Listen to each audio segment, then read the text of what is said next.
episode of Spontaneous Destruction. This is your host, Nikki. Hey, and it's your homegirl, L. What up, homegirl? Nothing. Just getting ready to go out and do some community service. That's cool. That's dope. Who you working with?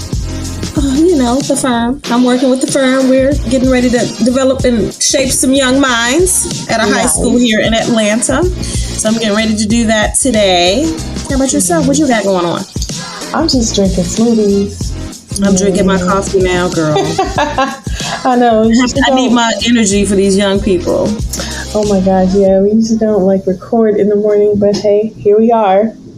That's all right. I'm good with it, honey. I can drink coffee all day long. You teased me yesterday because I was having coffee. You were like, "You're gonna be crashing." Don't contact me after 3 p.m. I was on a house yesterday. You could even tell through text. I was texting. So what time did you crash? I actually did not. That's good. I didn't. I was good. Did you take some other supplements or no?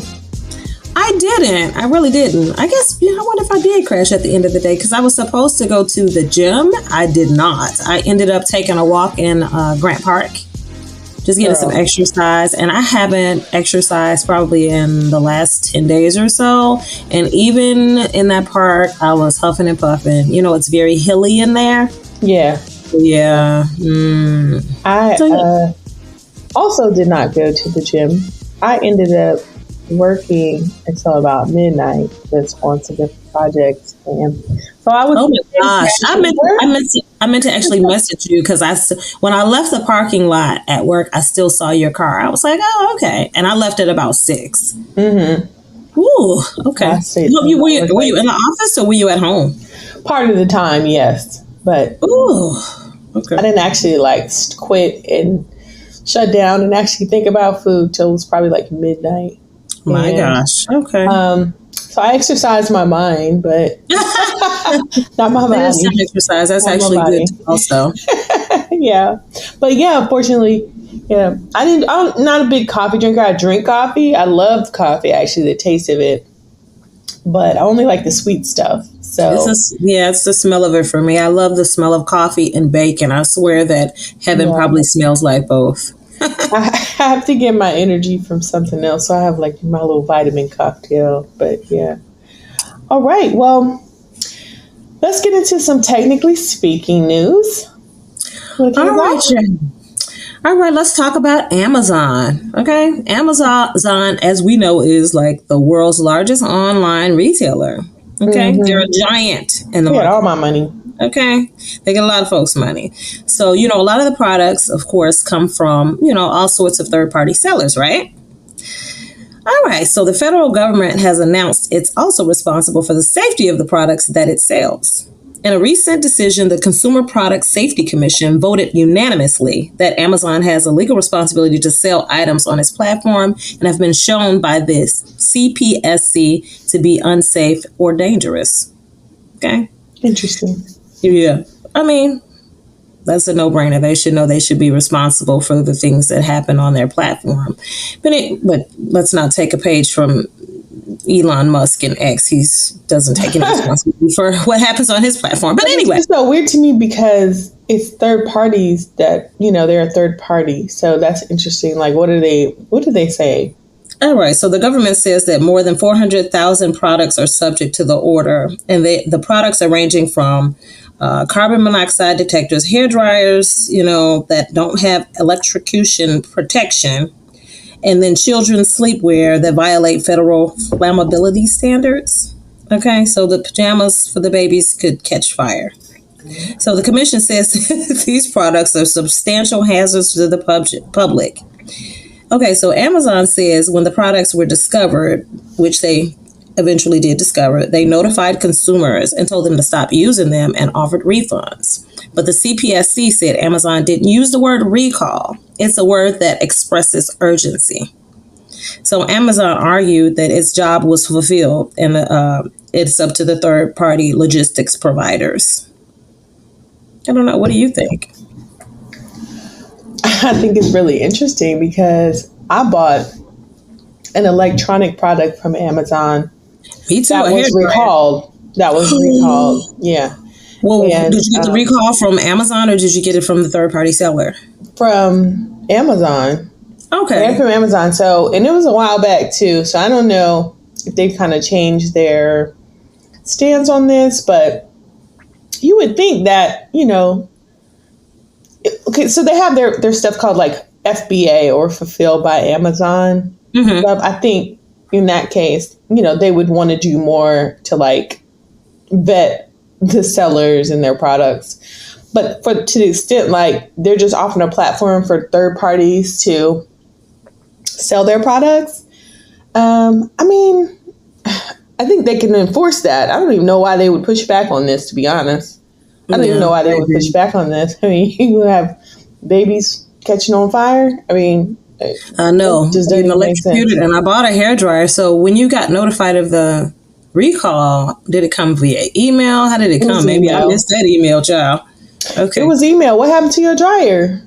My hairdryer? I was just reading in in some of the products that are defective or dangerous. They said that they're like hair dryers without electrocution protection, and I've actually bought a hair dryer from Amazon, so I was just like wondering, and I haven't seen anything about it getting recalled, but I better check my email. That's so crazy. So what I bought was a cooktop, and the cooktop, one of the elements on it, or something about the electrical box, whatever is connected to it, junction box, whatever they call it, was defective. The one you recently put in your house, or no? Yes, the one. But GE came out and replaced it and fixed it for free. So they did offer that as a solution. They just gave me the information in order to get in touch with like GE in order to do that. But I mean, at the end of the day, GE made the product, right? So GE fixed it, but Amazon, and I don't know if like it was GE that helped craft the message that went out, and because obviously they've been selling electronics for years, particularly household electronics. They're responsible, yeah. And I'm not sure if Amazon just kind of like, kind of defers to sellers and product makers to communicate. I don't know, but it seems like. Yeah, you would want to recall and use that word. Yes, because it does express urgency for sure. Yeah. The issue with my cooktop was that like you turn it off, but the element doesn't actually turn off. Oh my gosh, I'm glad that was discovered and fixed. That's crazy. Right. So I won't be using a hairdryer until I do a little bit more research. I know. Shocked to death. I'm on the bathroom. That thing starts shooting out flames. Oh gosh. All right, girl. Well, so do better now. Make sure y'all do better. Just like OpenAI needs to do better, honey.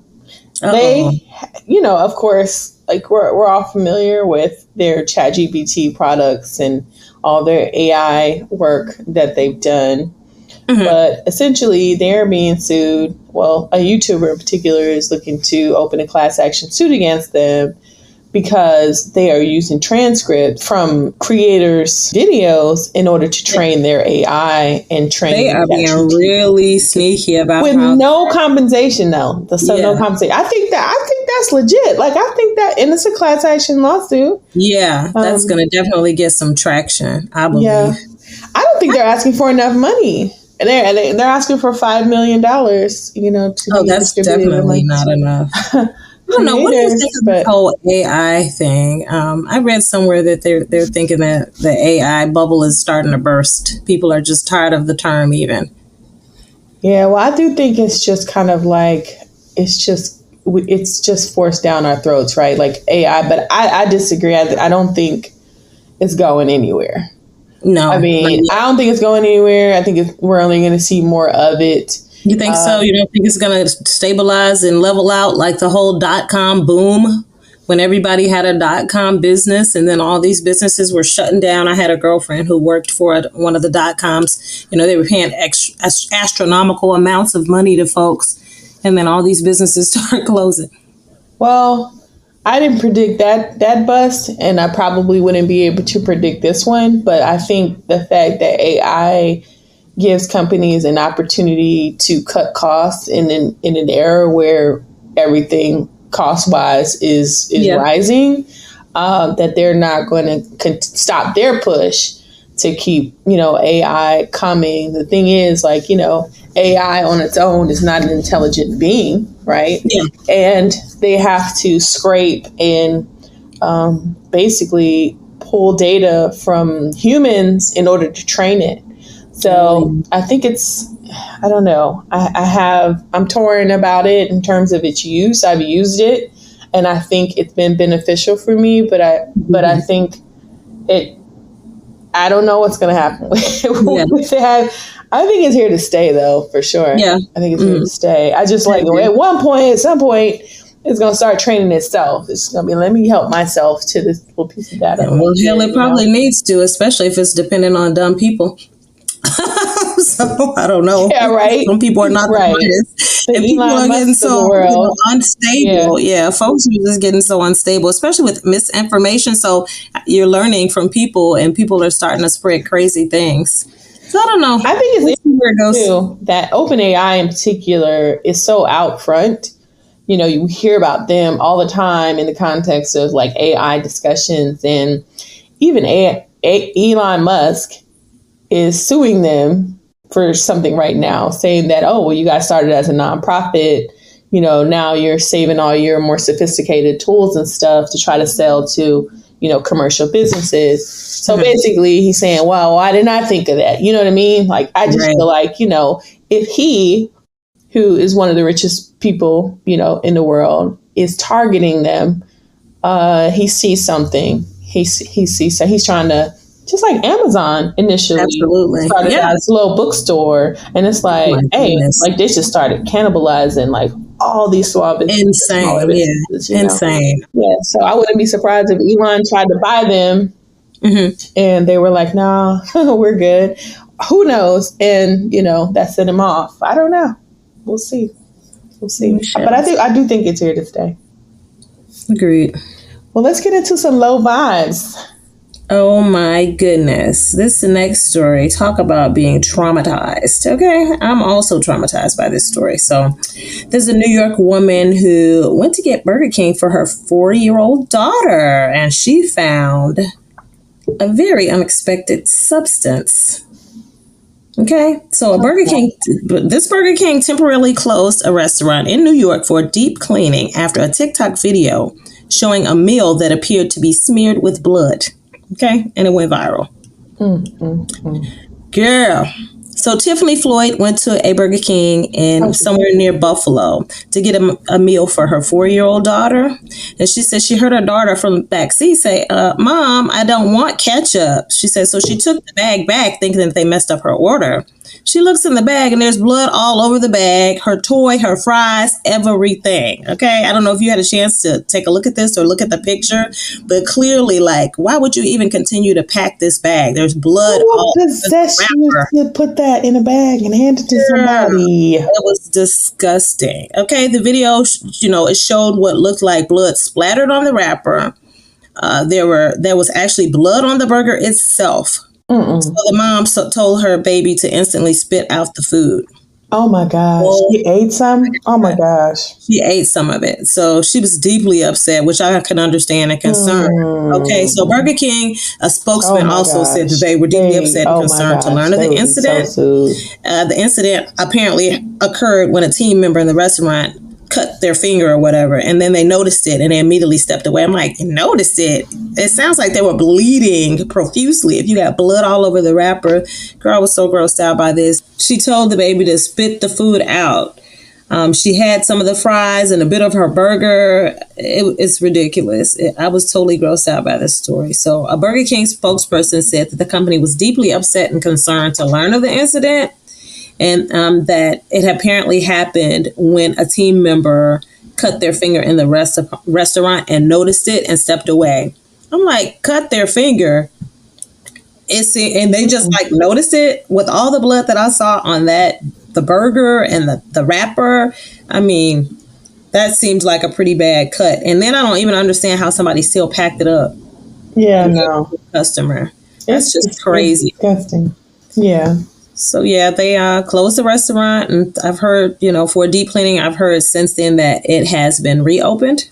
Mm-hmm. So I don't know, They girl. just need to go ahead and shut it down. Yeah, girl. I don't know. They got to eat there. I don't know. I mean, oh my gosh, never. First of all, I don't really like Burger King. That's not my thing. But I don't like really eating at fast food restaurants because of stuff like this. I used to work at Wendy's. That was like my first job, and it was pretty clean, but I've seen some pretty suspect things happen there.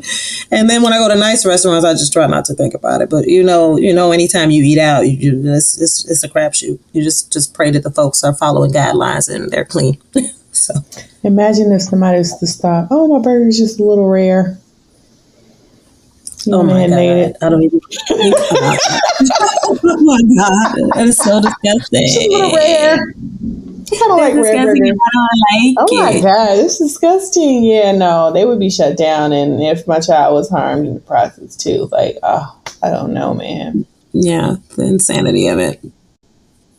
That's going to be a lawsuit, though. But yeah, that's going to be a lawsuit. Absolutely, it should be because, like, I don't know what the charge would be, but I don't know, attempted murder. I don't know, depending on what's going on. All right, let's bring it around to a higher note. Yeah, so yes, we need it after that gross story.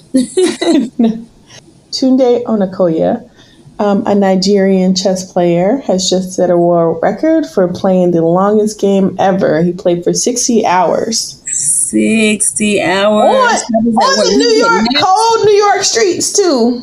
Oh, my gosh. I saw this man. He was, like, bundled up, So this happened in April of this year. But I wanted to bring attention to it because he's doing a lot of good with the money that he's raised from setting this world record and being acknowledged for it. Mm-hmm. He has an organization called Chess in Slums, which contributes to young children, particularly in Africa, and their educational needs.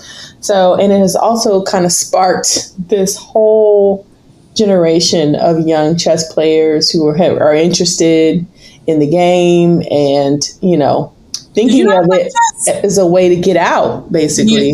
Do you know how to play chess? Oh, my gosh, no. I don't either. It looks like it's a slow game, and I know it's a game of strategy, but it always looks so intriguing when I watch people like ponder over the board. And I mean, when I saw the Queen's Gambit, I was like, what? Oh, I love that movie. Yes. Yeah. I love that movie. So a friend of mine, he's pretty good at it. He's offered to teach me, but girl, I don't have time right now. Apparently, if you got over 60 hours, you can learn. But I've seen people like play over days. Like they'll ponder a move, walk away, make their move. And people play digitally now also, I believe. So it was wild because, he obviously, in order to set this world record, what they required is that, there be a partner, somebody who was willing to play with him. Mm-hmm. So he was playing the game, and then they would take like 5-minute breaks once an hour. That's and so crazy. They said that they would combine the breaks sometimes. So it'd be 10 minutes. So like 5 minutes in this hour, 5 minutes top of the next hour. So it'd be, a whole 10 minutes in order for them to do this. But I mean, I think it's kind of cool. Like, he's Nigerian. He grew up in Lagos, or in a town outside of Lagos. And he's been obviously sending money back and sending chess boards, which are few and far between in Nigeria, apparently, just because affordability. So just some people just can't afford to purchase the boards themselves. Mm-hmm. They can't afford to have the chairs and the tables even in some communities to promote, young people to play. And so there's like the Nigerian Chess Federation, which sponsors kids and older people too to go to championships and try to win money. But they've been doing it all out of their own funds. Like, even since their inception, they have been underfunded. it's a government agency, right? A government association, but at the same time, they're not getting much in the way of anything from the government. Now, I don't know if that'll change because with this man's win, the Nigerian president commented and congratulated him, publicly on Twitter. So perhaps he'll, slide them some coins. I hope so. Help promote the game a bit more. Anyway, yeah, awesome. They see this as an opportunity to make money and also to just kind of sharpen their skills. I mean, just like overall, the game itself, like you said, is a strategy. It helps them with math skills, critical thinking and all of that. So it's pretty good. Like, kudos to him. Kudos. Awesome. Good on him for that also.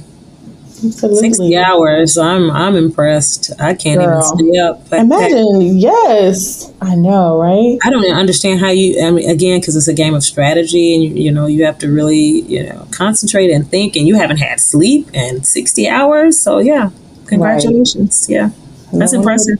Yeah, whenever they're eating and all that, it's just crazy. But anyway, there was a lot of support for him, like on the streets there, and as well as, his opponent, they'd stop, have little coffee breaks, food breaks, whatever they were doing. But still, just to sleep alone, like you said, I'd be delirious. That would absolutely. It would not go well for me. I'd be like, I just quit. You win. Never know.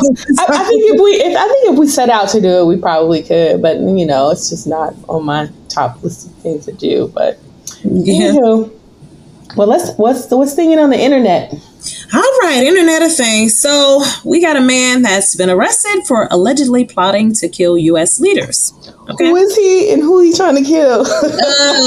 Yeah. So it's a Pakistani national with purported ties to Iran was arrested last month on charges he plotted to assassinate former President DT. Okay. So he's in Iran? No. Brooklyn, I think. Somewhere in New York. Oh. So, apparently it was, the former president, Donald Trump, and multiple other public officials, according to a criminal complaint that was in Brooklyn federal court. So the criminal complaint doesn't specifically name Trump by name, but multiple sources familiar with the case told ABC News that he indeed was one of the intended targets. Okay. So after spending time in Iran, Asif Merchant flew from Pakistan to the U.S. to recruit hitmen to carry out the alleged plot. But little did he know, he had actually contacted a confidential informant who was working for the FBI. So he's 46 years old, and he's been charged with murder for hire. Interesting. Yeah, and what's interesting is he was arrested the day before the actual attempt at the Butler, Pennsylvania rally on July 13th. And I don't know if that's a coinky dink or not. I'm going to assume that it was because the young man. All this is strange. Mm-hmm. Yeah, it is. You do. Some people think it was not real, the attempt. I don't know if I would take that sort of chance, but who knows? I think it was obviously suspect. His ear immediately healed up. Yeah, he's running around with the bandage on it. Your ear is so close to your head. I don't know how you get grazed in the. No, they didn't even say grazed. He was shot in the ear. And I've looked at the man's ears. They're not that far away from his head. He doesn't have like Will Smith ears that they just stand out. I don't know. So they said in April, Merchant arrived from Iran and contacted someone to help with this plot. Again, the person ended up being a confidential informant. So he allegedly met up with this person in early June and explained the plot. And it was not a one-time opportunity, officials said. So he met with them a few times. So specifically, he requested men who could do the killing of approximately 25 people. Lord. He was trying to recruit about 25 people who could perform a protest as a distraction. Okay. Let me ask you a question. What up? This to me, it just sounds like it's funded at a higher level. Absolutely. You know what I mean? Like this man, I don't know, man. Like you just come over here. Yeah. first of all, you flew over here. You got flued out, Yep. you know, with a bag of money to like recruit people to basically cause civil unrest. Because if you end up killing like Trump or any like really high profile government, that was going to be a mess. So candidates or government officials, like, I don't know. Trying to basically destabilize. I mean, we're already pretty unstable as the election gets. I know, right? I have concern as we get closer to the election as to what's actually going to happen. I'm sure, Homeland Security is on high alert for a lot of things. Something in me wishes that like my vacation I have planned was like for like early November. Like I'll be gone. Just craziness. I'm hoping not, but Mr. Trump is already, threatening some sort of unrest, and he's saying that the rig is already in. He's starting to, spew language like that already because he's, getting gained on quite a bit. I think even some polls have her ahead by, a point. They do. I don't put too much confidence in polls, though. I don't either. So obviously, he's threatened by him. He seems to be. He does. But I'll tell you this. If she wins, she needs to win by a pretty large margin. I know, right? They're gonna definitely challenge all the way. Yeah. I don't think. And then the thing is, what's crazy is that if he's still alive, my goodness. In another if he doesn't win, he can run again. Like he wants to be a dictator. The sad part about all this, in my opinion, is he doesn't give a damn about the American people. I just don't believe that he does. I believe this is all ego. I believe he didn't want to be a one-term president. That's some sort of shame for him. The man is a narcissist, in my opinion. So I don't know. Yeah, we shall see. I think he's power hungry. At the end of the day, he just wants to. I think he looks up to like Putin and Kim Jong-un and just says, "Man, like I wish that I could just be in." Why would you want to intimidate people and control people to your will? He does it in his daily walk. Like that is just what he does. Like that's how that's how he responds to intelligent debate. He name calls, he ridicules. Like he doesn't really. For him to have an Ivy League education, no, he has very limited vocabulary as well. Vocabulary and terrible, just awful. Intellect all around, it seems. I don't know. Yeah, I don't know. I think he's just like a rich fuckboy at the end of the day. This is going to be so interesting to see. You grew up, age out. I can't wait for the debates. I'm just hoping she'll confuse him with big words. That's what happens. Perhaps. Well, let's get into it. I have another story about a different world. And they're doing one of my favorite shows of all time and a sequel. Yes. Girl.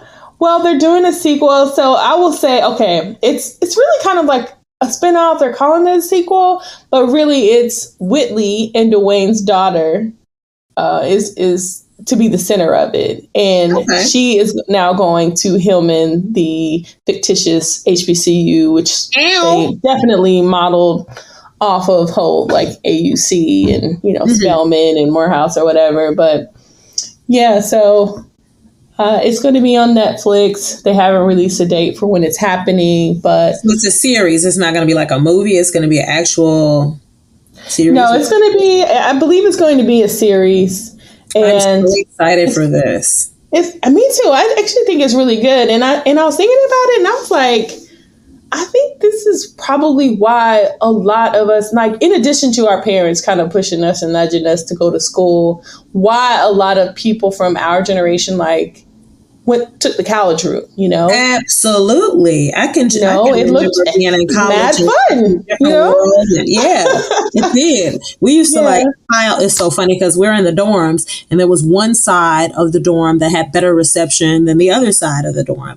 You young people don't understand anything about this because there was not like internet. I mean, there wasn't like Wi-Fi and all that to hook up your TVs. You just had regular TV or cable. TV, okay? Antenna. And wired cable at that. Somebody had to come out and like wire you for cable. So if you had a good antenna or you were in a good corner of the building, everybody would like pile in the room and watch A Different World every week.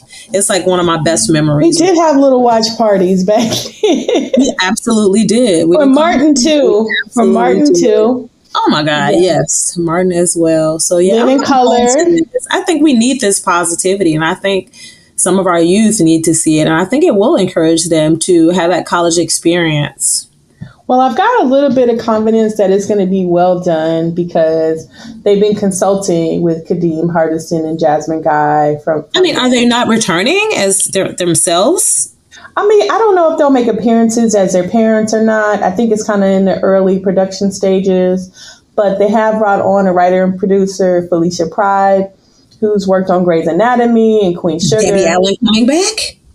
Well, so Debbie Allen is consulting on the project, as well as Gina Prince Bythewood and her husband, Reggie Bythewood, who, did Love and Basketball. Yep. So, they're the executive. I think this is probably going to be pretty well done. But also Felicia Pride, like I was saying, the writer and executive producer, she also worked on The Fresh Prince of Bel-Air, the reboot.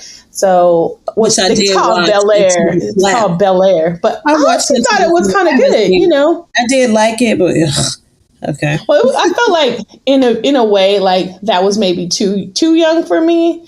But I do think that for it to have been reimagined, it was pretty well done overall. Yep, I think it was well done. So, I think that she could end up with a really good product and outcome. So I'm looking forward to it. Me too. Yeah, hopefully it'll bring about some other folks who don't want to be anything other than influencers. I will be watching.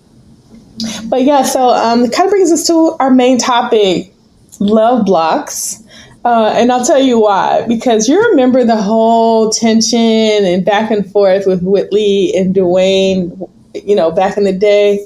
Oh, yeah. And how, they were chasing each other and she wasn't really with it. And then, he was doing his own thing. And then finally, he came back with Keanu and when she was ready, he wasn't ready. They finally got together. And it just made me think about how, a lot of people, I saw in their case, you just keep missing each other. You keep missing that opportunity, for you, things to align, for you to meet, whether it's your soulmate or somebody who you know what I mean, a companion, and a lot of that has to do with things that are internal for you that are causing you to push away or block that love from coming to you, stopping you from attracting the love that you might want, Yep. And I'm not talking about single women, I'm talking about single men, both, obviously. And some examples of that are you fear being rejected. I hear men talk about that all the time. You know what I mean? Yeah, I've said that myself. I never thought about that until I got a little bit older. I'm like, man, it has to be tough to be a guy. I've had this conversation with my current, and he's like, yeah, I mean, you get used to rejection, but if you, I think that's a really back in our day, we didn't. Well, I don't want to say I'm that old, but I mean, I wasn't a woman that approached a guy. I could like a guy. You can clearly see that I like this person, but I would never approach him. They always, and I'm still this way to this day. I won't. I would never. I can't. I just feel like the man should approach a woman. So yeah, I think obviously, women. A lot of women. Some women are way forward, which isn't really my thing, I prefer a man initiate and things like that. But I think women too sometimes fear rejection, but not as much as men, because even even the, perhaps unfortunate looking people, like, you know what I mean? She Like, said, unfortunately. they end up with, That's nice. you know what I mean? They end up with like companions or whatever it is. And I mean, I don't know. I say that like loosely, right? Because like everybody has beauty in their own way, right? But yeah, you may not necessarily be attractive to someone, but like, if a woman gives out a signal and it's just not really like reciprocated, you give it a hump, come hither look, and, he ain't come hither, like, then, you might feel like rejected, or maybe even like, build up the courage to tell somebody, hey, like I'm interested, or like, hey, let's get coffee or whatever, you just go and go about it in an indirect, like kind of casual way. And it's like, oh no, I'm good. Or, hey, I'm already committed to somebody else. Like even that is a type of rejection. Mm-hmm. But I think at the end of the day, like it's not really about you, because like ultimately that person they're just not for you, Yeah, absolutely. Do you think, I hear this all the time, and I just wonder if this is considered a love block, or is it just, I don't know. I hear women say all the time that they don't like or they won't date short men if they're under 6 feet. And I think that is so silly. As you know, I am a shorty myself, and my other half is not the tallest, but this is like the kindest, most generous person that I know, and my God, I feel like if I was that type of person and didn't want somebody short in my life, or considered to be short because he's under 6 feet, what I would be missing. I mean, right. That's just crazy to me. But a lot of women, you hear this all the time. I've even heard somebody say that to me about like, oh my God, your guy, like he is so sweet and he seems so nice, but he's short. And I'm looking at him like, I know, right? Crazy to me. I'm like, well, that's not an issue for me. Kind of touches on like in a couple of other love blocks, like for example, like feeling unworthy, or you judging yourself because perhaps others have judged you. You're critical about yourself, right? Mm-hmm. So like I think at the end of the day, like all these things like add up to I'm not actually exuding the right energy, that's going to like to put myself out there. Like you instead, like you become more introverted, detached. I mean, I even have a little bit of it. I mean, I need to probably psychoanalyze myself a little bit in terms of like my love bias, because like I don't really, I be doing my own thing. You know what I mean? I don't really put myself out there like, maybe I would at one point. You know what I mean? I mean, like, you don't have to. I mean, come on, girl. You always have to do is walk in the Home Depot and look at something, and then somebody always coming to help you. And I don't know why. You definitely don't look helpless. You got this cute little baby voice and dainty voice, and then people are like, "Oh, what's up, baby? Can I help you? You need me to help you? Oh my God! You need some help picking up that pen?" I'd be like, "Really?" Really? And I got a big old box right here standing here, but you want to help her pick up a pen. Okay. Ooh, no. No. But even when that happens, right? Like if I were putting myself out there, perhaps I would recognize those interactions as, I honestly, like I might answer in that moment, like, no, I'm good. You know what I mean? Versus like, oh, sure. Like me being kind of, not really dismissive, because I definitely am not a dismissive person, but it's more so like, oh no, I got it. It's like, or because usually when I'm in Home Depot, I know what I'm looking for. Yeah, I know what I'm there to do. Like I'm really not asking questions because I've already done the research. You also know how to engage in conversation and joke around. Yeah, with like for instance, you'd be like, "What? You think I can't pick up the pen myself or something? Do I look like I can't?" And then you all start a whole conversation. I just be looking at you like, "Come on here."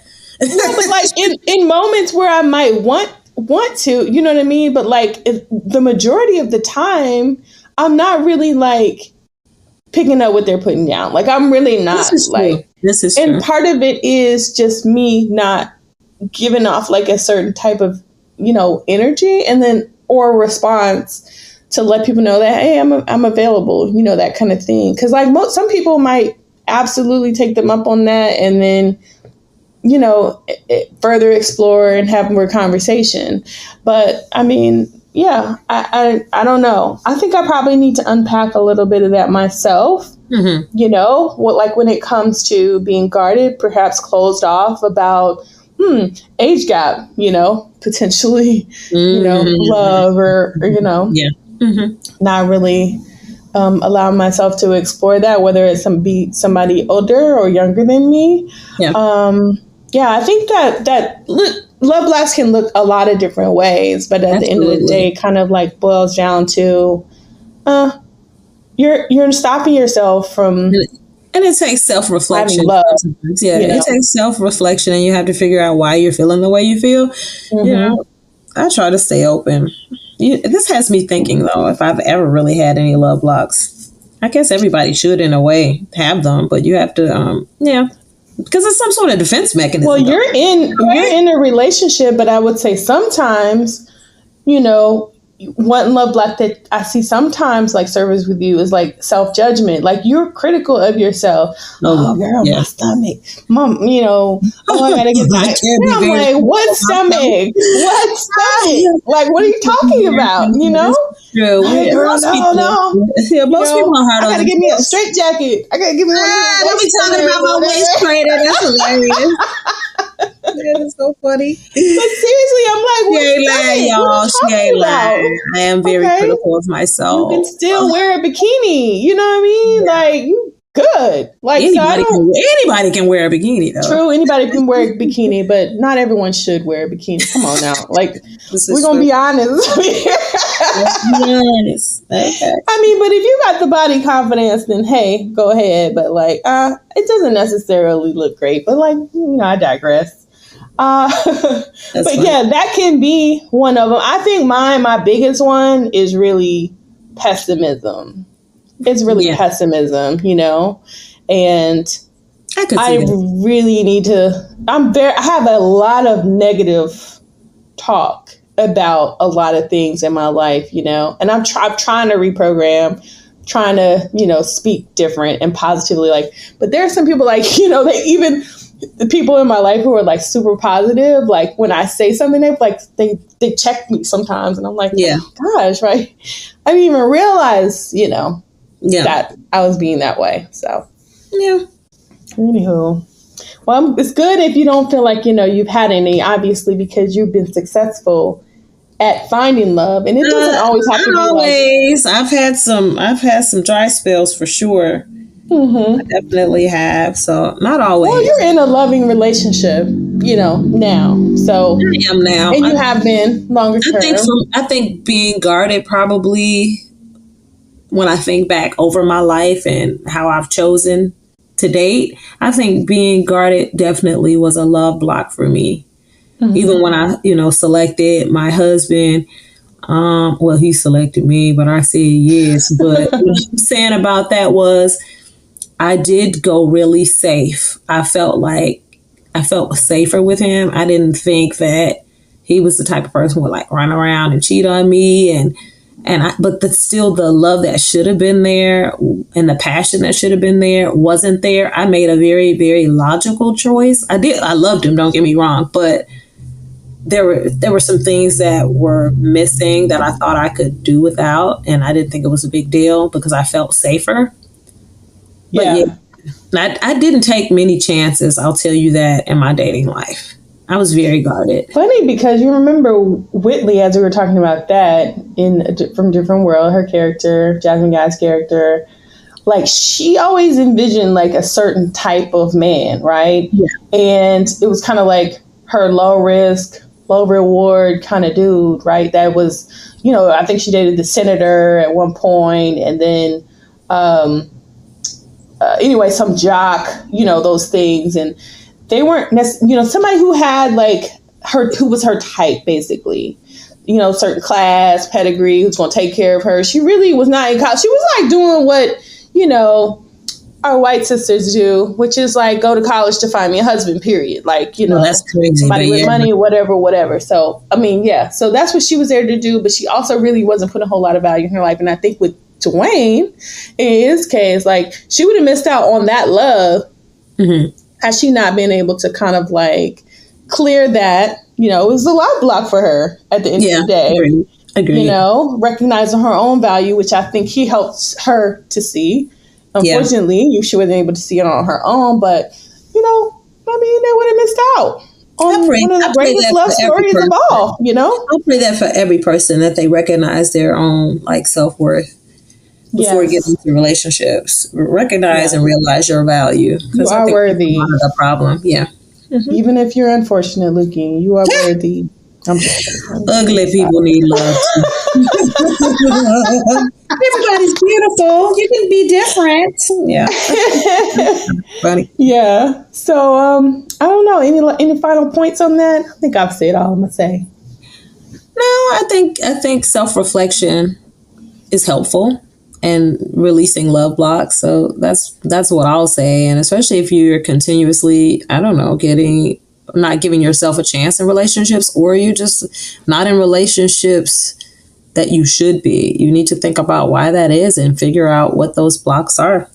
Yeah, you keep choosing the wrong one, keep choosing the wrong people, or, you know, allowing yourself to be chosen by the wrong people. You're just putting your time into that. It's crazy. Crazy work. Mm-hmm. Anyway, all right. Let's get into some each one, teach one. All right. Well, it kind of ties in with the love block conversation we just had. And what I will say, my each one, teach one is this week is find ways to fall in love with yourself. Oh, I like this without hearing anything else. Yeah. Okay. I see so many women and men who are in pain or who are broken in some ways, yet they seek outside resources to heal and feel better about themselves. You know? And I believe you have to heal within and discover your own self-worth and inner love before you can find a healthy, loving relationship outside of yourself. Mm-hmm.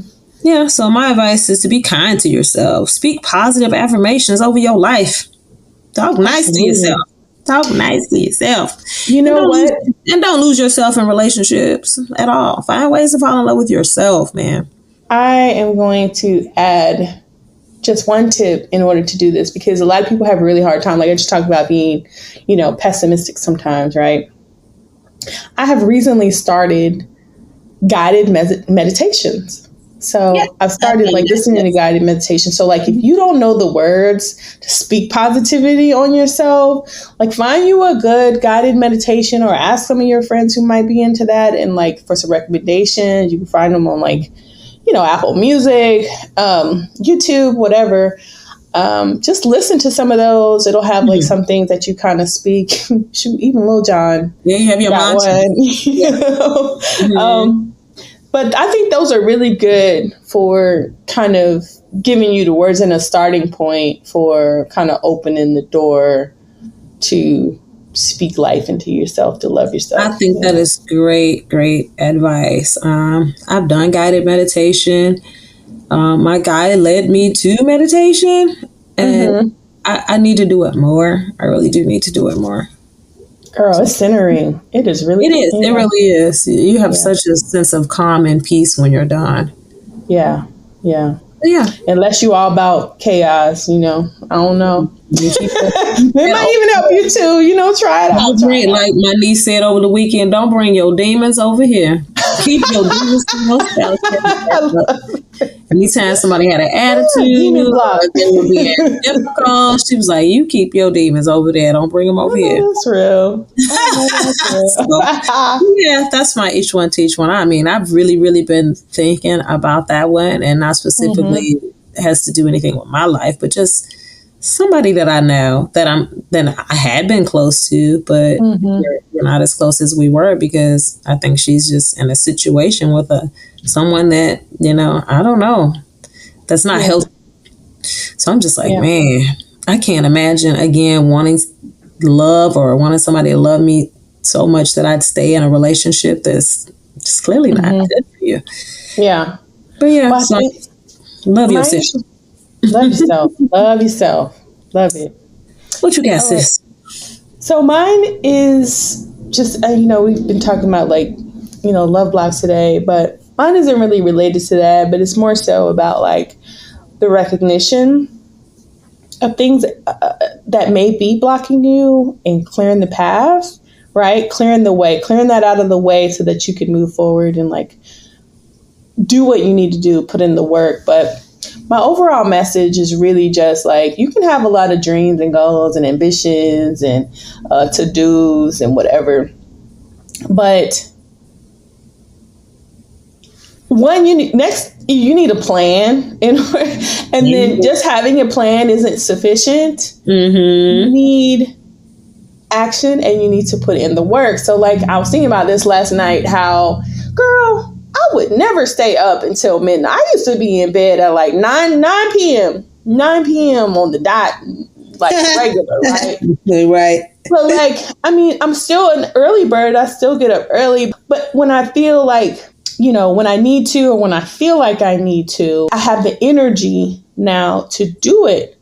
Why do I have the energy? Because I identified the problem, which is being low energy and not being able to do what I do, and came up with like this cocktail. I know you've been talking about this cocktail. I need you to, you sent it to me. I need the ratios. I need to figure out how you're doing this, because I need That's funny.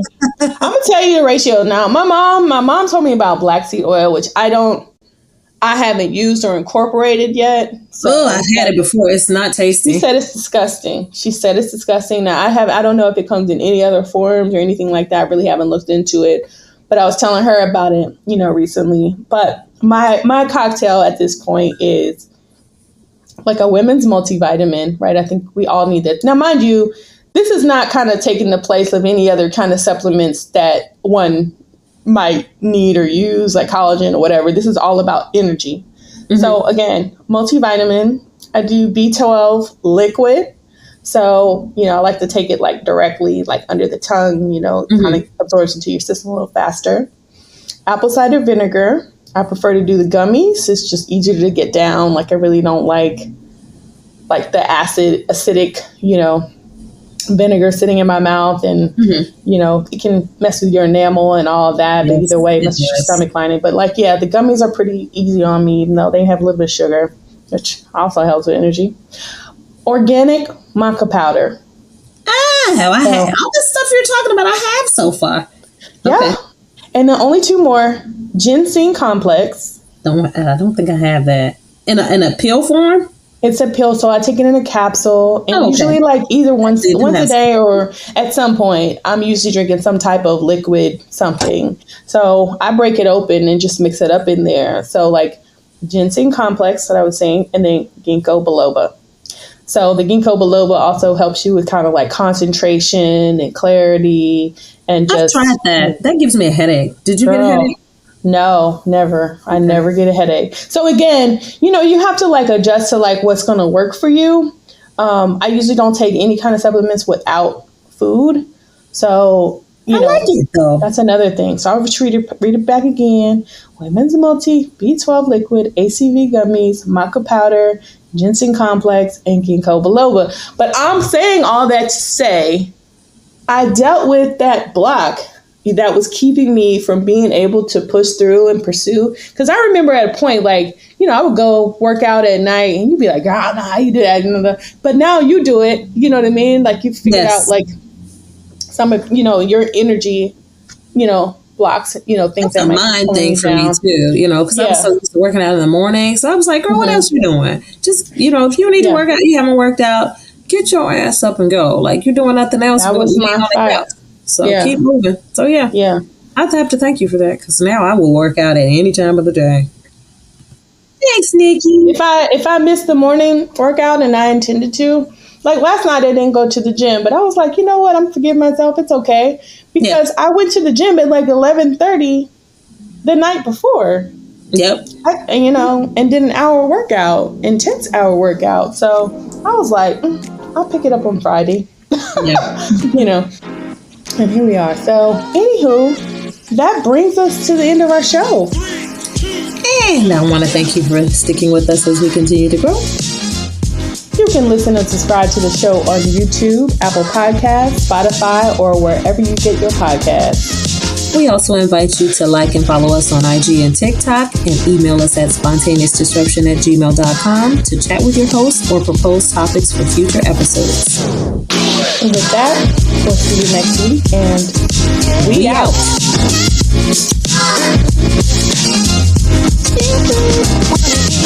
Yo.